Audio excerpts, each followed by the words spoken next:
Hey, welcome everyone. In this video, we're talking about GrapheneOS partnering up with Motorola. Now, if you want to see the written version of this video, you can find a link to my website in the video description.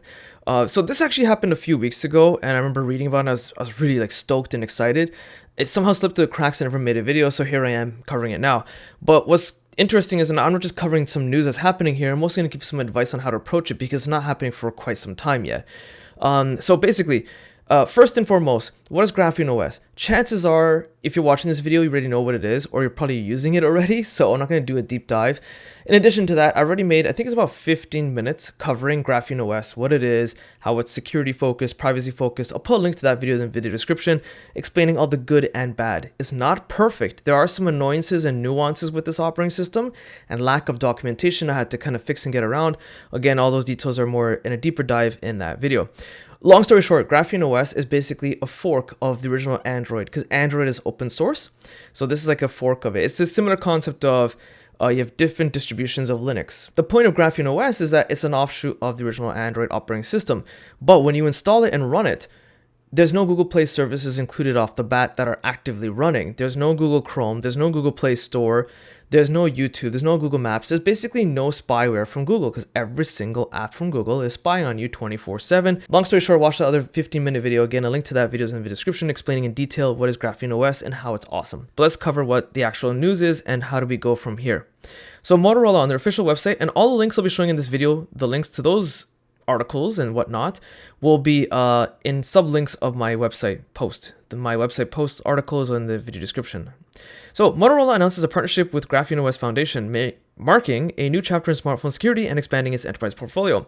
So they go on and on about how they're expanding some services. Some of it is business to business related, so some business services. But the key thing we're trying to focus on here is Motorola is introducing a new era of smartphone security through long-term partnership with GrapheneOS Foundation, the leading nonprofit and advanced mobile security and creators of the hardened operating system, blah, blah, blah, which is based on GrapheneOS. And of course, there's a comment basically from a GrapheneOS spokesperson basically saying we're thankful for this, we're excited about the partnership, so on and so forth. This is great news, but it also leaves a lot of questions, okay? I'll get to those questions later on. But as you kind of dive into more about this, if you go to the Register, which is a pretty reputable news outlet, there's some interesting stuff that comes out here. GrapheneOS is headed to Motorola smartphones in 2027. Okay, so now we have a year. Pending hardware from the Lenovo-owned brand that satisfies the privacy-focused Android forks requirements. This is the thing about GrapheneOS, is that they're very particular about which devices they will support. Right now, if you look at their website, they're only really supporting Pixel-related devices. I'm using a Pixel 8 Pro. The problem is there was a concern about the future of GrapheneOS and Pixels because Google Pixel devices were known as the developer devices. Before that was Nexus. They used to have a bunch of them. Then it went to Pixel. And they always kind of released a lot of the software and firmware details about the phone. Lately, they're becoming much more corporate related and they're locking down a lot of the details about how their device works. This makes it harder so that every time there's an Android update, it's much harder for the GrapheneOS team to make it compatible with the Pixel device. So there's a lot of concern about what does that mean. But before all that nonsense from Google, they were very focused, only Pixel meets our requirements.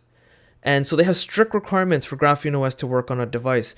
And it looks like they're trying to figure that out with Motorola because there's a lot of details that happen in the background. To an official post from Twitter, X, whatever you want to call it, from the GrapheneOS team stating as such. So now we have a rough time frame of sometime in 2027 and expected devices. This is not guaranteed to be on these three models listed here, but something similar, they said. That's the key thing. That's the news. But this leaves a lot of questions in a good way, okay? And this is where the tech advice portion of the video comes up. I'm not just going to hear and spit out some news that's already known.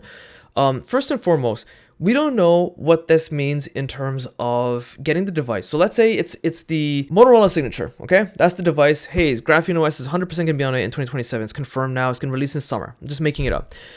When you buy it, but you want to use GrapheneOS, it's not known. Is it going to come with the regular Android version that Motorola ships?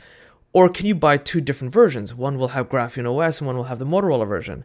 But let's say you buy the Motorola version and then you feel like, you know what, I want to change. I want more privacy. I want to load GrapheneOS. Is it easy to flip to GrapheneOS? Install it through their web installer. That's another thing. How are you going to install GrapheneOS on these devices if you have to install it yourself? GrapheneOS has a great, pretty almost semi-automated method through their website to get it installed. I made another video explaining how to get that done. I'll put a link to that video in the description. But the thing is, is there going to be an easier method through Motorola's website? Maybe they'll have like the support of Motorola developers, because they probably have thousands of developers that can help the small Graphene team build some sort of better automated method. I don't know. There's a lot of things we're not sure about. So that's that. The other thing is, let's say you're due for a new device. Okay, maybe you have an older Pixel device, it's running GrapheneOS, but no longer getting supported updates or whatever. Or maybe you're running a Samsung device and you're just fed up with it. Like, I plan to switch my wife eventually from Samsung to a GrapheneOS supported device when we're due for an upgrade. Do you get a Pixel device now, or do you just wait for the Motorola device? That is impossible to answer, right? I mean, it depends, because again, if the Pixel 11 comes out this year, in 2026, I think it's usually near the end of the year, will it support GrapheneOS? You know, this leaves another question. If they're partnering with Motorola, they're open to partnering with other manufacturers. But if Google is particularly making it difficult for GrapheneOS team, is it worth looking at the Pixel 11 as your next device or not? Will GrapheneOS team even support it? Because they're like, hey, this is too hard. They're being a pain in the neck. It's much easier with Motorola. That's something else to consider. That's something no one can answer. There's been concern because some researchers have found what is potential spyware in Lenovo devices, and Lenovo owns Motorola. The evidence was apparently there. I didn't read into too much detail, but this is like years ago. And of course, there's a lot of concerns like, okay, well, isn't this ironic? You have GrapheneOS going to a Motorola, which is a subsidiary of Lenovo.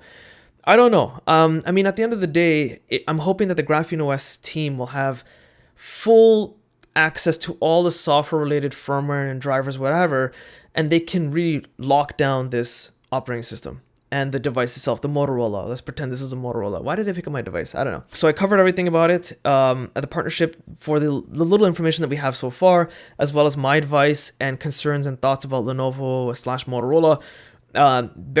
Take it for what you will. That's pretty much a wrap. So I hope you found this video useful. Be sure to check out my website, link in the video description. Hit the like button, it does help. Subscribe, it literally helps my channel grow. Maybe consider hitting the super thanks button. It's a little heart icon just below the video. It helps me fund the channel, and because I have to do these videos after hours when I'm not working, and that's pretty much a wrap.